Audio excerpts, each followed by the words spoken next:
আমাৰ এক্সামৰ কেইদিন আমি শুব পৰা নাই। 5 দিনা এক্সাম 8 দিন আহি পেলাই ইমান ভয় পাইছো নহয়। সদায় ৰৈ থাকিব আহি পেলাই আৰু ইমান নীলাজৰ নিচিনা অসভ্যালি বস্তু দেখালে আমি ক'ব নোৱাৰো। লাজ লাগি যায়। পাবই নালাগে, কষ্ট পাব লাগে কিমান পায়। নামটো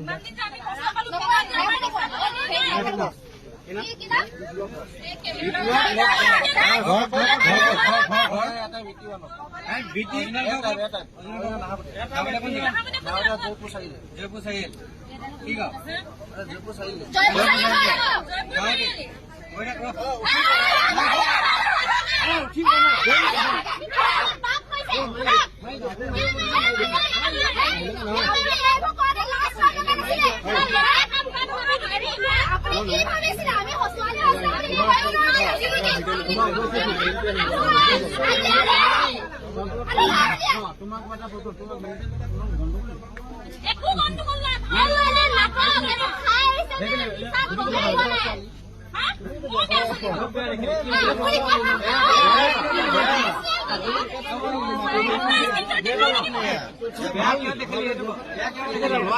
सब बेहद चले